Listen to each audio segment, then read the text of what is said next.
दोस्तों, आपका अपने YouTube चैनल में स्वागत है। सबसे पहले उन लोगों को मेरा दिल से सलाम जो जिंदगी की सबसे कठिन लड़ाई खुद से लड़ते हैं और खुद पर जीत हासिल करते हैं। क्योंकि सच्चाई ये है कि दुनिया की सबसे बड़ी लड़ाई बाहर नहीं होती, वो होती है आपके मन के अंदर। हमारी जिंदगी की वास्तविकता बाहर की परिस्थितियों से नहीं बनती, बल्कि हमारे विचारों और मानसिकता से बनती है। अगर हम समस्याओं को, चुनौतियों को, हार और जीत को एक विजेता के नजरिए से देखना शुरू कर दें, तो धीरे धीरे हम भी उन्हीं की तरह सोचने लगते हैं, उन्हीं की तरह काम करने लगते हैं और अंत में उन्हीं की तरह सफलता भी हासिल करने लगते हैं। आज हम बात करेंगे उन 6 मानसिक आदतों की जो किसी भी सामान्य इंसान को टॉप 1% माइंडसेट तक पहुंचा सकती हैं। 1. Inner drive. अंदर की आग विनर्स की सबसे पहली और सबसे ताकतवर आदत होती है इनर ड्राइव, यानी अंदर से उठने वाली प्रेरणा। विनर्स अपनी मेहनत को किसी छोटे लक्ष्य से नहीं बल्कि एक बड़े उद्देश्य से जोड़ देते हैं। एक दिलचस्प घटना सुनिए। कोरियन युद्ध के समय कैद किए गए सैनिकों के लिए 2 तरह की जेलें बनाई गई थी। पहली मैक्सिमम सिक्योरिटी प्रिजन और दूसरी minimum security prison. Minimum security jail में ना ऊंची दीवारें थीं, ना मशीन गन वाले गार्ड, ना खतरनाक कुत्ते। फिर भी हैरानी की बात यह थी कि इस जेल से कोई भागने की कोशिश नहीं करता था। वहीं मैक्सिमम सिक्योरिटी जेल में 20 फीट ऊंची दीवारें, razor wire, machine gun guards और गार्ड डॉग्स मौजूद थे।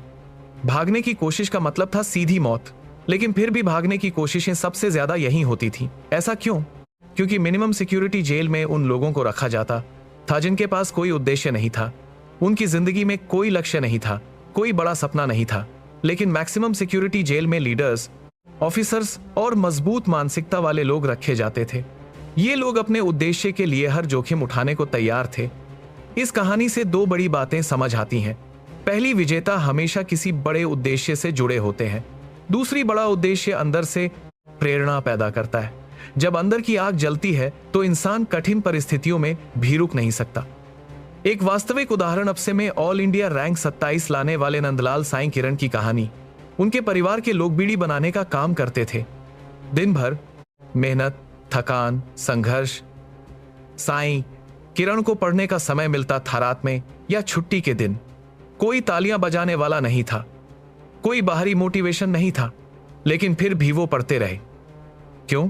क्योंकि उन्होंने अपनी मेहनत को एक बड़े उद्देश्य से जोड़ लिया था। उनका सपना था कि एक दिन वे ऐसे पद पर पहुंचे जहां से जरूरतमंद लोगों की मदद कर सकें। उनके लिए मेहनत ही प्रेरणा बन गई। आज कई युवा कहते हैं, हम परीक्षा तो दे रहे हैं, लेकिन हमें अपना पर्पस नहीं पता।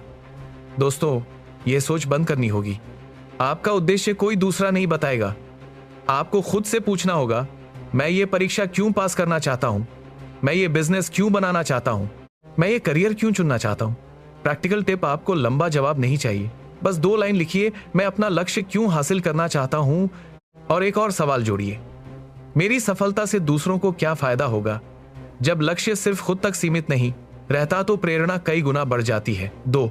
पॉजिटिव सेल्फ विजुअलाइजेशन विनर्स की दूसरी मानसिक आदत है। पॉजिटिव सेल्फ विजुअलाइजेशन विनर्स अपने लक्ष्य को सिर्फ सोचते नहीं बल्कि स्पष्ट रूप से देख सकते हैं। लोग अक्सर कहते हैं, हम उसकी आंखों में जीत की चमक देख सकते थे। यह चमक अचानक नहीं आती, यह आती है बार बार विजुअलाइजेशन करने से। जहां सामान्य लोगों के लिए लक्ष्य एक धुंधली संभावना होता है, वहीं विजेताओं के लिए वह एक स्पष्ट तस्वीर होता है। वे अपने मन में अपने लक्ष्य की पूरी फिल्म देखते हैं। वे जीतने का एहसास पहले ही महसूस कर लेते हैं, और जब वे अभ्यास करते हैं, मीटिंग करते हैं या तैयारी करते हैं तो उसी भाव के साथ करते हैं। आज न्यूरोसाइंस भी कहती है कि सिर्फ अंतिम लक्ष्य ही नहीं बल्कि उस तक पहुंचने वाली रोज की मेहनत को भी विजुअलाइज करें। उदाहरण के लिए, खुद को पढ़ते हुए देखिए, खुद को अभ्यास करते हुए देखिए, खुद को बेहतर होते हुए देखिए। साथ में सकारात्मक वाक्य बोलिए, मैं अपने लक्ष्य के करीब पहुंच रहा हूं, मेरा आत्मविश्वास हर दिन बढ़ रहा है, मैं अपने सपनों का जीवन बना है रहा हूं। ऐसे विचार आपकी ऊर्जा को बदल देते हैं। 3. अपॉर्चुनिटी फोकस थिंकिंग विनर्स की तीसरी मानसिक आदत है। अपॉर्चुनिटी फोकस थिंकिंग विनर्स अवसरों का इंतजार नहीं करते, वे अवसर बनाते हैं। फुटबॉल खिलाड़ी लियोनेल मेसी इसका शानदार उदाहरण है। अपने शुरुआती करियर में मेसी एक शानदार गोल स्कोरर, लेकिन 2011-2012 के दौरान कोच पेप गार्डियोला ने उन्हें फॉल्स 9 की भूमिका दी। अब उनका काम सिर्फ गोल करना नहीं था, उन्हें मैदान में पीछे रहकर पैटर्न पहचानने थे। जब दूसरे खिलाड़ी 11-12 किलोमीटर दौड़ते थे, मेसी दो मार्के की बारिश शोर से आगे बढ़ सकते हैं, सिर्फ 7-8 किलोमीटर चलते या जॉगिंग करते। लेकिन उनका दिमाग लगातार काम कर रहा होता था। वे मैदान को स्कैन करते रहते थे और अचानक ऐसा पास देते जो किसी ने सोचा भी नहीं होता। यही वजह है कि उन्होंने एक ही सीजन में 73 गोल का रिकॉर्ड बनाया। अवसर बनाने के लिए 3 चीजें जरूरी हैं। ग्रेट एटीट्यूड, जो भी हो रहा है उससे सीखना है। एफर्ट, हर प्रयास के साथ बेहतर बनना। रिजल्ट, माइंडसेट, मेहनत को परिणाम में बदलने की इच्छा। प्रैक्टिकल टिप, अगर आपको लगता है कि आपकी जिंदगी रुक गई है तो किसी नए मौके का इंतजार मत कीजिए। जो कर रहे हैं उसे नए तरीके से करने की कोशिश कीजिए। अगर आप छात्र हैं, मॉक टेस्ट की गहराई से समीक्षा करें। अगर आप कंटेंट क्रिएटर हैं, दर्शकों से नए तरीके से जुड़ने की कोशिश करें। अगर आपको स्टडी ग्रुप चाहिए, इंतजार मत कीजिए, खुद शुरू कीजिए। ही आदत आपको बेहतर बनाती जाएगी। 4, पॉजिटिव सेल्फ एक्सपेक्टेंसी विनर्स की चौथी मानसिक आदत है पॉजिटिव सेल्फ एक्सपेक्टेंसी। इसका मतलब है यह विश्वास कि मेरी मेहनत से फर्क पड़ता है। जब इंसान ये मानता है कि उसके प्रयास मायने रखते हैं तो वह लगातार मेहनत करता रहता है। क्रिकेटर विराट कोहली इसका शानदार उदाहरण है।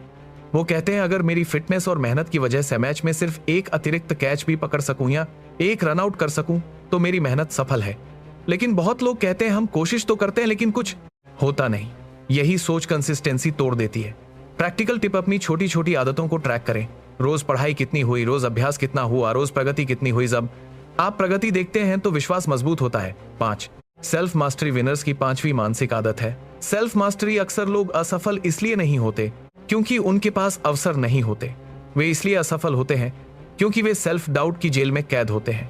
उनके मन में लगातार आवाज आती है, शायद मैं नहीं कर पाऊंगा, शायद मैं उतना अच्छा नहीं हूं, शायद मैं असफल हो जाऊंगा। लेकिन विनर्स जानते हैं ये बात गोल ही आवाज सिर्फ गलत विश्वासों का परिणाम है। इसलिए वे अपने वातावरण को नियंत्रित करते हैं। वे अपने आसपास नकारात्मकता को जगह नहीं देते। प्रैक्टिकल टिप, अपने वातावरण को जांचिए। सोशल मीडिया, न्यूज, दोस्त, कंटेंट, जो चीज आपके दिमाग को नकारात्मक बनाती है उसे धीरे धीरे अपने जीवन से हटाइए। 6, पॉजिटिव परसिवियरेंस विनर्स की अंतिम मानसिक आदत है पॉजिटिव परसिवियरेंस विनर्स असफलताओं से डरते नहीं, वे उन्हें सीखने का अवसर मानते हैं। वे जानते हैं कि असफलता आएगी, दुख होगा, निराशा होगी, लेकिन वे हर बार अपनी गलती समझते हैं और फिर से उठ खड़े होते हैं। यही वजह है कि विनर्स की कमबैक स्टोरीज इतनी शक्तिशाली होती हैं। हर असफलता के बाद खुद से 3 सवाल पूछिए, मैंने क्या सीखा, मैं क्या सुधार सकता हूं, अगली बार क्या अलग करूंगा। फिर अपने विजुअलाइजेशन और अफर्मेशन के साथ अपनी सेल्फ इमेज को और मजबूत बनाइए। निष्कर्ष तो आइए इन 6 आदतों को एक बार फिर समझते हैं। इनर ड्राइव, अपने काम को बड़े उद्देश्य से जोड़िए। पॉजिटिव विजुअलाइजेशन, खुद को लक्ष्य हासिल करते हुए देखिए। अपॉर्चुनिटी थिंकिंग, अवसरों का इंतजार नहीं, निर्माण कीजिए। सेल्फ एक्सपेक्टेंसी, विश्वास रखिए कि आपकी मेहनत मायने रखती है। सेल्फ मास्टरी, नकारात्मक वातावरण को नियंत्रित कीजिए। पॉजिटिव परसिवियरेंस, असफलताओं को सीख में बदलिए। लेकिन याद रखिए, सिर्फ सोचने से कुछ नहीं बदलता, जीवन बदलता है अनुशासन और दिशा से। अगर आपने अपने मन को सही दिशा में प्रशिक्षित कर लिया तो सफलता सिर्फ एक संभावना नहीं बल्कि एक निश्चित परिणाम बन जाएगी। और याद रखिए, आपका समय दुनिया की सबसे कीमती चीज है, उसे सही चीजों में लगाइए। मैं आपके लिए ऐसे ही प्रेरणादायक विचार और अनुभव लाता रहूंगा। तब तक याद रखिए, हिम्मत रखिए, हरकत करते रहिए और समझदारी से आगे बढ़िए, क्योंकि अंत में हम जीतेंगे।